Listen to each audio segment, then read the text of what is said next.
Cool. I think we're good to go. We'll give people All right. just like a minute and then we can start chatting. Let them pour in. Yeah.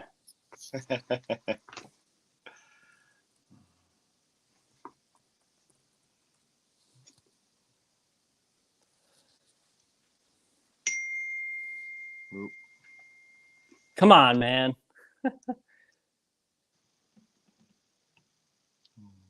Cool. All right. Well, I'll introduce myself first and then I'll introduce Hogan. My name's Ethan. I'm the Rio community manager. So I'm going to be hosting this first Signature Tyer live event, which we're super excited about. And with me today, who we're going to talk a lot more about, is Hogan.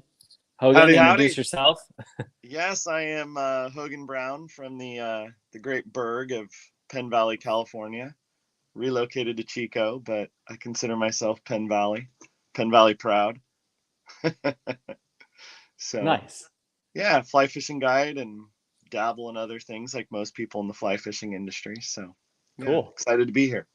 And introduce your fly we're going to tie today. Yeah. So, the Lil Amigo, the fly that we're going to talk about or kind of tie today is it's a mayfly pattern that I came up with. Kind of the first mayfly pattern that I really came up with. I guess that really worked in any way that was worth sharing with anybody besides like my friends that would just out of kindness fish my flies. Was the S&M, and the S&M really kind of took off, and everybody fished it on the waters that I guided on the lower Sac and the lower Yuba, and it was kind of the fly for a long time. And I kind of thought, well, gosh, now everybody's fishing my fly. I got to come up with something different. And so I started tweaking with a lot of different ideas and a lot of different things. And I also figured I needed to make a fly that was probably a little harder to tie because the S&M's not that hard to tie. So yeah, I came up with this one, and using a little bigger hook just for the camera. But yeah, I usually fish in about a 16 to 18, so that doesn't always show up well on a You tie small float. flies, man. I do, and I always feel like they're not that small because I follow a lot of Tyers in like the Rocky Mountain states and stuff. Oh, And yeah.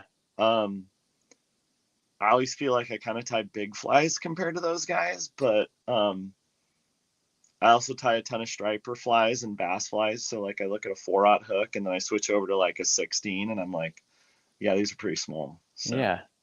Cool. yeah.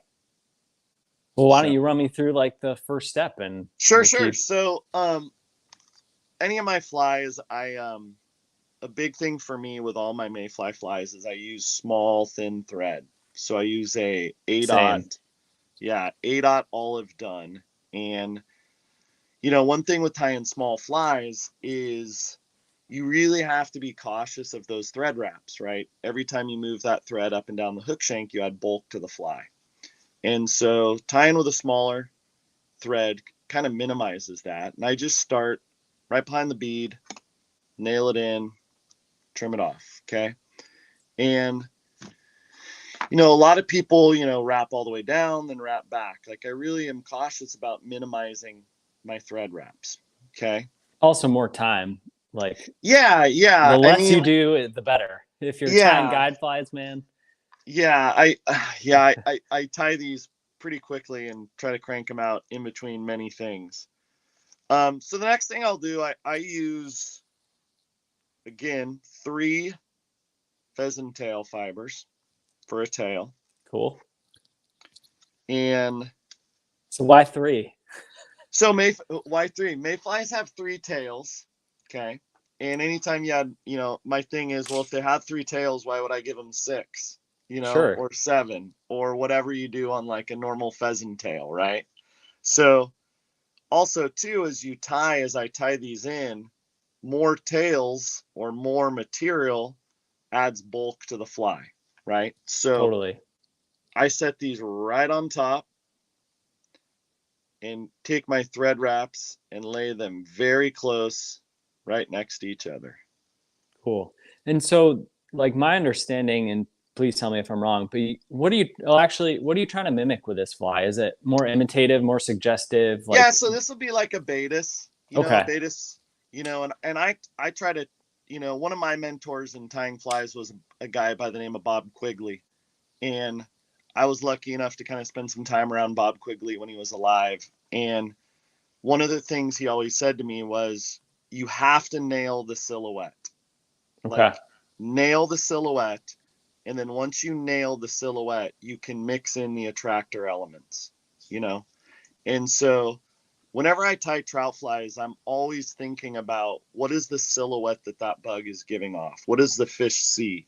And then if I can, if my cheeseburger on the counter doesn't look like a cheeseburger, I ain't even picking it up off the counter. So I always think like if the fly doesn't look like what they are eating, then it doesn't matter if it's got a sparkly dubbing in it or it flashes nice or it does this. It's got to look right first. And so I'm always thinking about a silhouette on all my trout flies. I tie a few attractors, but the attractability of my flies has been added after I nail that silhouette, at least in my opinion. So, okay, cool. so next thing I'm going to do, I'm going to take a piece of extra small black uni wire. Cool. I'm using small, so I'm cheating. That's okay. It's not going to Totally work okay. now, but you know what? I'll try. Totally. They'll still eat. I always say like one thing with fly tying, like if if the fish's mind is made up on eating my fly based on the small versus the extra small uni wire, I've done so many things right in the equation of getting that fish to eat that I can live with that. Good. So All right. you're good. So I take it and I set it right next to the hook shank and I just give it kind of a loose wrap to tie it in. And I just really want to hold it right there because what I'm going to do is get my next material, which is just a biot, olive biot. I'm going to set that right in there and then wrap that thread, stacking those thread wraps right down the hook shank. Cool. And again, keeping it trim. And honestly, I've never even tied it this big, so we may run out of biot. That's all right. We'll figure it out. Same. So, like, is So there a time of year you fish this fly at all, or is it yeah, like an yeah. all year So thing? I tied in an olive and a brown, Okay. and the olive will fish for me on our rivers through, man, I mean, olive mayflies, at least in the tailwaters that I fish, they're there year round, right? Like they're Totally. always there. But I definitely fish the olive probably October through like March. And then I start fishing the brown for more of a PMD we have these flies, mayfly, like we call them a pinky, but they're basically like a pale evening dun or an aporus mayfly. And the brown will fish really well for those. So kind of brown spring through summer and olive fall through winter. Yeah. Awesome. Cool. Yeah. I did fish it on the yak, and I did catch a fish on it. The Yakima. I keep saying Oh, the yak, really? like everyone knows what it is. Yeah. Yeah. And it was my No, first time so out there. So, one of the coolest things about being like a commercial fly tyer or like people buying your flies, like, I mean, I'm a pretty blue collar guy. Like, I don't get to travel to fish much. Like, I fish 60 miles around my house and you start mhm. selling flies. Like, I've never even fished the Yakima. Like, I think I drove by it on the way to fish a carp tournament once. And, but like my fly caught fish there. That's so cool. I love hearing stuff like that. Like, Awesome. so that means that's cool. All right. So then we're going to palmer that biot.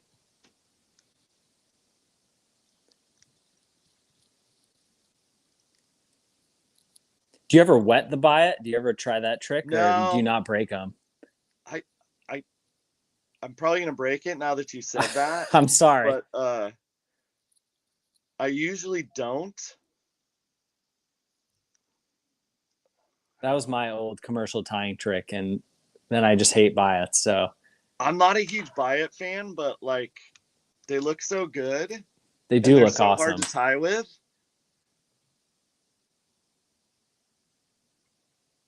And so one thing I do once I trim that off in the wire.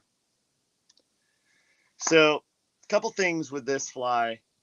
I use the black wire to give that segmentation in that back mayfly.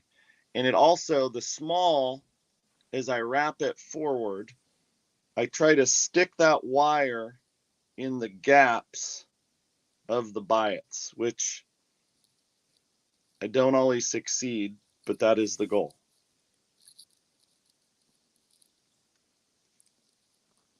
And when did you like start tying flies in your after you guiding, like when you were young, you Oh, started no, fly no, no, no. fishing or So I was an only child, so I I grew up on a cattle ranch in Penn Valley, California, which cut that black off. I highly doubt anyone listening to this knows where Penn Valley, California is.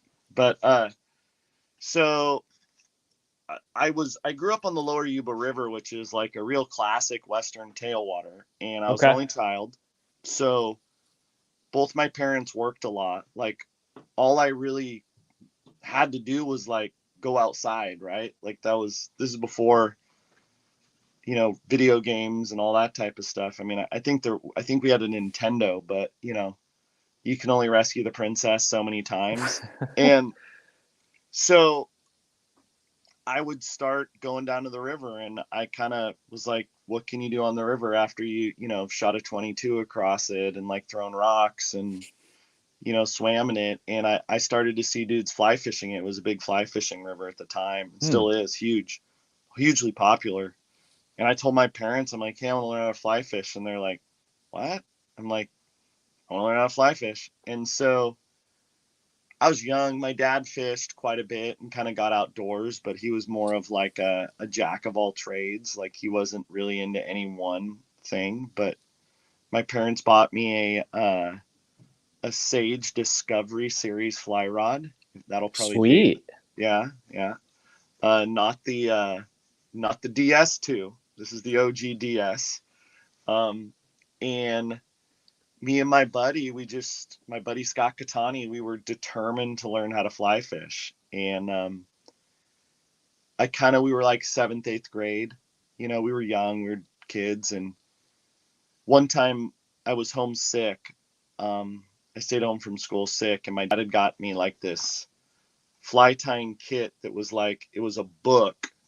And then on the side of it, it had like a vise and some old materials, right? Hmm. Like super, probably bought it at like a, book fair or something like that. And I was like, well, if I'm a mediocre fly fisherman at best, fishing all the same flies that like everyone else is fishing, if I'm gonna be mediocre or like a beginner, I need to at least fish flies that the fish had never seen. Like I Hmm. thought that would give me the advantage. And so started tying flies, just messing around. And as I started working at a fly shop, Nevada City Anglers in Nevada City. And my very quickly, the owner, um, Jeremy Gray, got me to get a guide's license and start guiding. And at that time, like I was 20 or 30 years younger than most of the guys out there. It was kind of the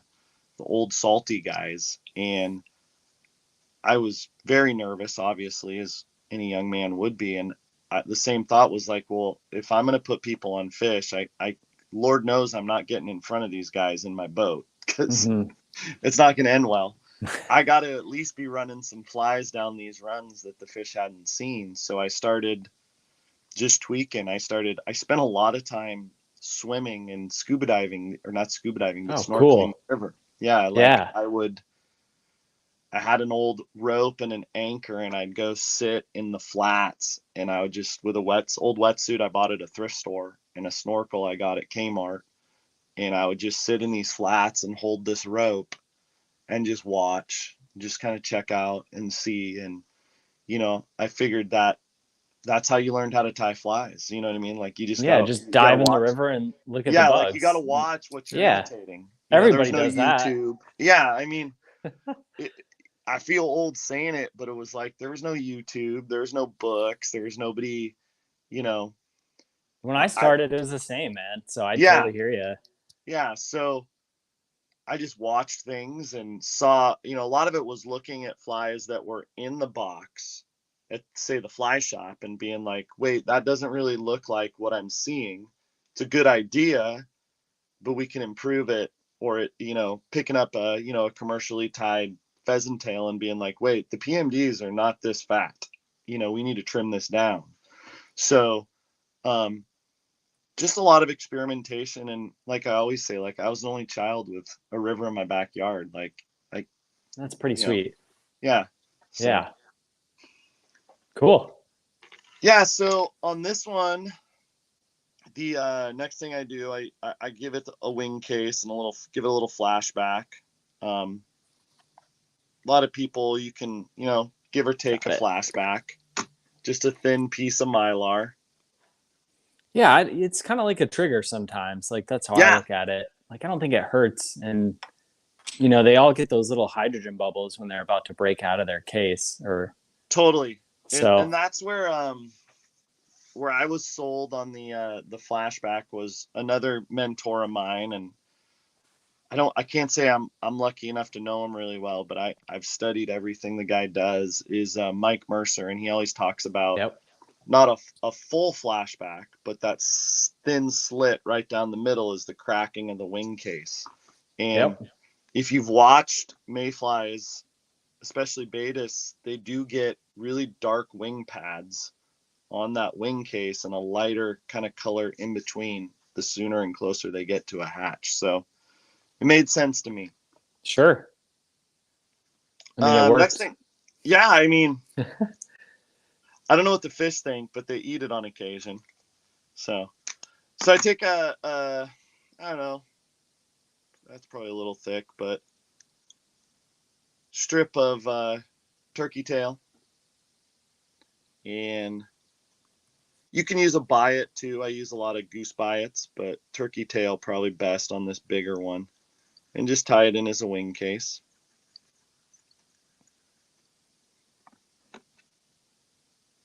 Cool. Yeah. Let me find my turkey. So Hogan, is the biot tied away concave to the hook or away from the hook?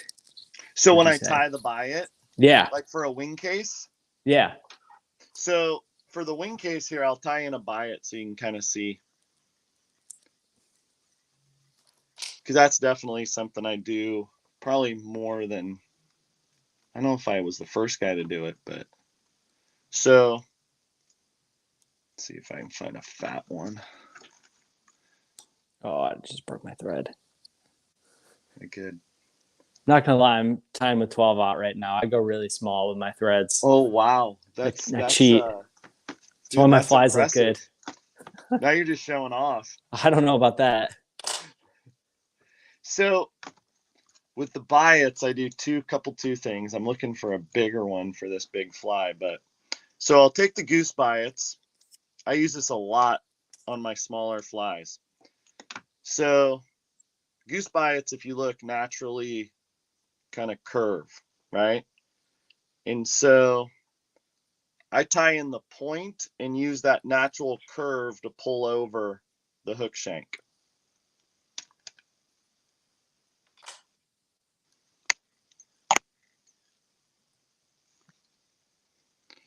And so that also kind of encompasses or covers, kind of wraps around the fly. Okay. Now, sometimes I'll use the cup side as a little cup for the epoxy. If I'm going to epoxy the fly, give it an epoxy back. Mm-hmm. Seems to last a little longer that For way, hold sure. it a little bit better. But if you're really doing it to tie it, so to keep that fly as trim and kind of case it up, I like it so that this comes over and kind of wraps around that midsection. Okay. Cool. But I always tell people my flies are not necessarily designed to be tied a certain color, because everybody's color is, I change colors, I tweak colors. It's again more about designed to be tied with a certain silhouette in mind. or a Sure. certain profile. So Totally. I'm, from the competition Euro nymphing scene, it's definitely a more imitative or suggestive look than it is imitative, yeah, definitely about the silhouette. yeah. So for my dubbing, I always, especially on my mayflies, I always use dry fly dubbing, like Okay. super fine Antron, Okay. because you can keep it very trim and thin, and this Less is is just more. less is more. Everyone always wants to use globs of dubbing, but No. And so my goal when I'm dubbing the middle of any mayfly is not to make it any wider or fatter than the back of the bead. okay. So like I try to keep it right. And that's even a little, I may need to move it down kind of. Yeah. I try to keep it right around the same width as that bead. And again, I don't think I've ever tied this in this big of hooks, so I'm kind of learning as we go It's as well. okay. So I kind of try to taper it and keep it right as that size behind the bead, as you can kind of see. Cool. Then one other thing I do, I think that's kind of unique on this. So you get a lot of these pheasant tails, and you can kind of have like one side that's good and then one side that's not. Yep. And I've always had like a lot of pheasant tails sitting around like this that like, Yeah. what do you do with the rest of it? Or like these kind of shorter ones that are on the bottom of the tail. And so I use these kind of webby feathers as the legs because they actually, and I don't even know what they're called. I just call them the junk feathers because it's It kind of what works. they, yeah, they actually, if you look, they move and are really nice for legs. And I just take a clump of them, tie one clump in, Cool.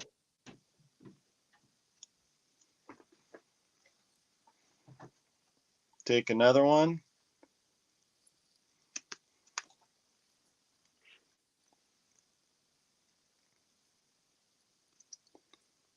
tie it in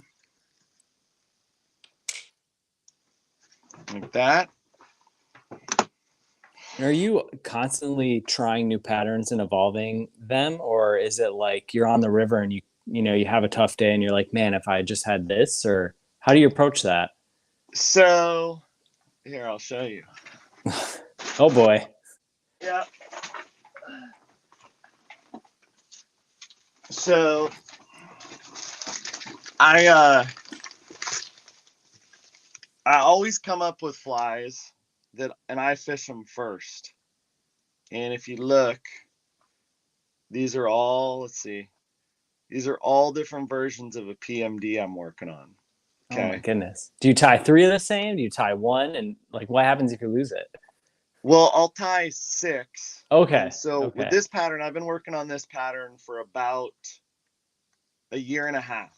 And so like it fishes for me on the lower Yuba where I do most of my trout fishing. And then what I do is I take 5 different versions of them. Oh, Okay. And so then I have about 10 buddies that I trust and I nice. send them their versions. So how do I get And on that list is the question. these are blood brothers, man. These are guys that, Oh, so this package is going to a guide by the name of Jason Lozano, who has helped me design flies since I was hanging out of his house. I bought my first drift boat from him, hanging nice. out at his house when I was like 20 years old. So like he's been down since the beginning. So another buddy, John Fischetti, a lot of these I start sending him out because like I have this weird thing that like it's got to fish for more people than me, right? Like that's kind of a thing. Like Sure. if I you're mean, if you're gonna gonna sell them to the world, then yeah, exactly, totally. I've been the guy that like walks into the fly shop and spends like $50 on flies, and so like I take the responsibility of like, if I'm going to ask someone for their hard-earned money to buy my flies, like I got to do my part. And that's like doing the due diligence to make sure these things fish like all over at least the places I have access to. Sure. You know what I mean? So, And the yeah, so I have tailwater an idea. here on the West Coast, like it's gonna fish at a tailwater on the East Coast too. Like I'm You from the know, East Coast. it That is seems to definitely be that fish. way. Yeah, Yeah, I mean, I can never like, I've heard of like, there's been times in my career when like somebody's like found my flies in a fly shop in some place. I mean, never been. Like, I can only do so much, but um, sending samples to guides across the country and stuff. I mean, that's kind of what we do. And you know, when I came on with Rio, Patrick knows that program and he gets it, and that's one of the totally. reasons. That's one of the reasons I was down, because you guys, Patrick understands the grassroots approach to what we do. Like, put them in people's boats and see how they work. So Totally. yeah, I come up with ideas and then throw those ideas out there to my buddies and see how they live and see what they do. And the fly that finally shows up on the website or in the reps box, I mean, it's usually, for me, it's 2 or 3 years of sitting here after my kids go to sleep or early morning in the river. And I got a lot of vials full of bugs, and like, putting the due diligence in, right? Like, you don't Totally. just buy a fly and it looks good on Instagram and send it into a fly company. Like, that's a one hit wonder at best. Like, um, that's not what I'm about. If I'm gonna ask for people's money, my flies better fish. So Well, they yeah, worked for me already, so that's you got awesome. my Yeah, I vote. appreciate that. I Yeah. appreciate that. And And I I'm like like, it's very funny, man. hesitant to use other people's flies, so you should Yeah. feel honored by that. Thank you. Well, You're I welcome. do, man. I mean, it's a I don't know. I've been doing this a long time, and like, I still get like flattered when people are like, dude, I caught this fish on your fly. I'd be like, wow. I started tying flies in Penn Valley, California, because I thought I sucked at fly fishing when I was in junior high. Like, I never thought anybody would buy them. So it's a cool thing. Um, so with this guy, then I pull that wing case over. Cool.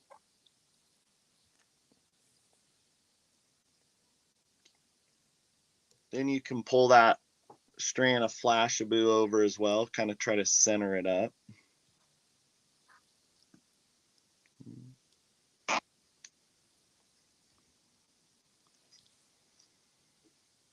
Then I just give it a few wraps in front. And then trim those and tie it off. Cool. Yeah, and if you want, you can epoxy the top or throw some head cement on it. Um, I've always liked epoxy these, or throw some UV fly clear on it or something. Um, gives it a little different look. So I just kind of throw a little jab up there. Nice. Yeah, there is something to that, I think, too. I don't know if it reflects light in a different way or something, but definitely seems to help and obviously keep the fly together. Yeah, I mean, I used to think it was just a trick that Mercer did to make his flies hard to tie so people would have to buy them, you know? But Buying the then I started $30 bottle of glue. Yeah. totally, and then I started, doing it to some flies, and I'm like, or like, what would happen a lot of the time, this is the real deal, is like, if you're smoking fish on your micro mayfly and like the epoxy comes off, like, it just messes with your head. You're like, now I can't catch fish on that fly because Hmm. the epoxy broke off. And so, Yep. like, I don't know. The more I kind of experimented with it, the more like, yeah, there's something to that. Like, it is a thing. So Cool.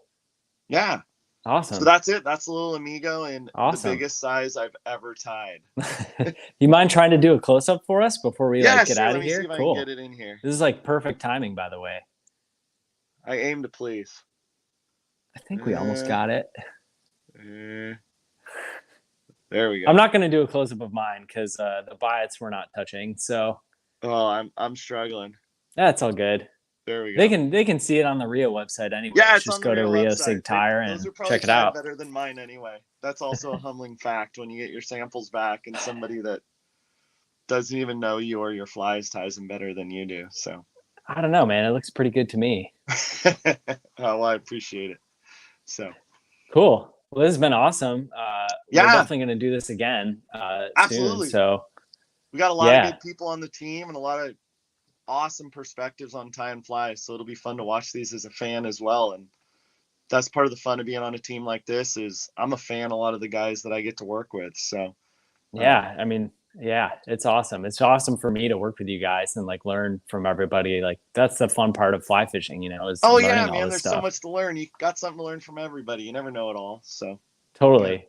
Except when you're me and you do. No, I'm just kidding. No, Totally no. just kidding. Yeah. But cool. Well, dude, thanks for joining us. And Absolutely. Thanks everybody for tuning in.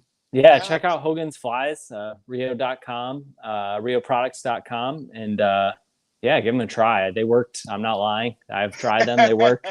I've So got a few fish on them. awesome. Yeah.